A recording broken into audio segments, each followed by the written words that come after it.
Our GPS program is designed with each of our employees in mind.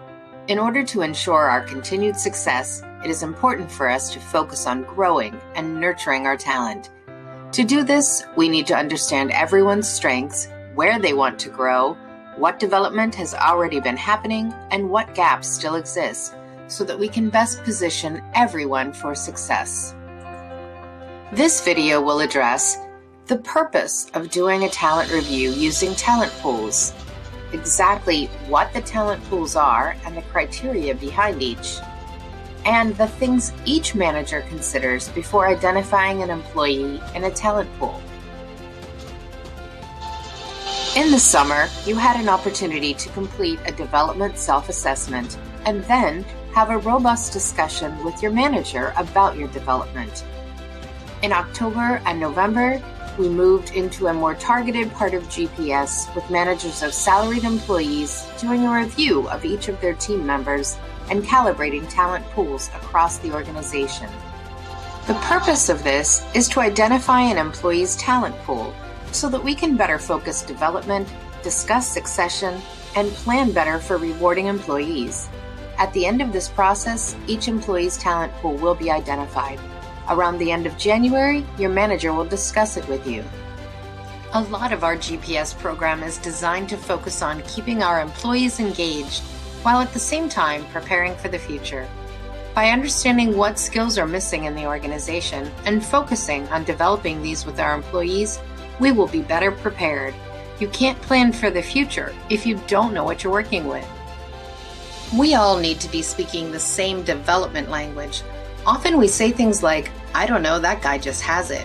Well, what is it? And how do we replicate that? As you will see with the talent pools, we'll help to define what we are requiring from all of our employees.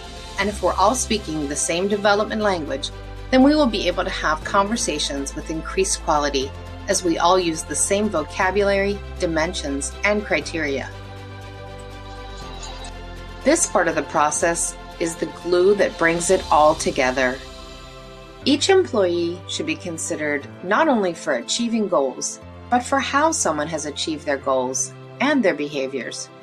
We will think about what value each person brings to the organization. We want to make sure everyone is a good fit. Which leads us to raising the bar. In the past, we had said that a score of 3 is pretty darn good. It was, but now we need to do even better. You should be asking yourself, am I just showing up every day, or am I actually adding value? Adequate is not enough. We're in a competitive world, and we all need to rise to the occasion. No one talent pool is ranked higher than the other. They simply are versions of what we expect each of our employees to be, rock-solid contributors. This means that a person is fully meeting the requirements of their role, but also go above and beyond when needed. This group are our trusted professionals who collaborate and communicate effectively to get things done. The next pool is the unique skill set. In addition to exhibiting the behaviors of the rock-solid contributor, unique skill sets possess knowledge or skills that are business critical to the future of the organization and would be difficult, if not impossible, to replace. Emerging talents also need to have the qualities of a rock-solid contributor. These are people who have clear, accelerated potential to advance further in their careers. They're willing to take part in projects outside their area of expertise, take on a new role, or apply their expertise to a new segment of the business, all while having an impact. Future leaders are a very small group, as these are people who show clear potential for senior succession.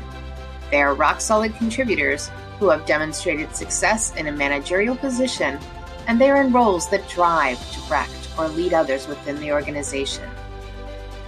Inconsistent contributors represent employees who are not currently meeting the expectation of their role. They may be missing the mark from a technical perspective, or perhaps they're not exhibiting the behaviors and values that we expect. The employees in this talent pool generally require additional support to complete their duties. Your manager has several different things to consider when they do the talent review exercise. Your manager will think about how well you've taken hold of development opportunities, How well are you meeting the requirements of your job, and what impact do you have? What are your career aspirations, and where are you in your current role? New and learning, ready for more, or not feeling like a fit? Finally, there are specific talent pool criteria. Your manager will review these to help them determine the appropriate talent pool for you. This process is annual, and your talent category will be determined each year. Depending on your development and future potential, your talent pool could change. You may be wondering, what is the benefit of talent pools? By using talent pools with specific criteria, it allows for more open, in-depth conversations throughout the year with your manager. Also, it helps you to look forward rather than looking backward, and you can identify what we can do to continue to support your development and discover what is still needed to continue for improvement. It gives each person the specifics of what is expected for individuals to be successful at Carmeuse. So, what to do next? Create development goals if you haven't already done so. Revisit goals you've already set to check for adjustments or to make them more robust. Check the talent pool criteria to determine additional development needs you may have. Take into consideration how you're achieving your personal goals and how they're linked to the overall company goals. Then set off to achieve your goals and reach your success.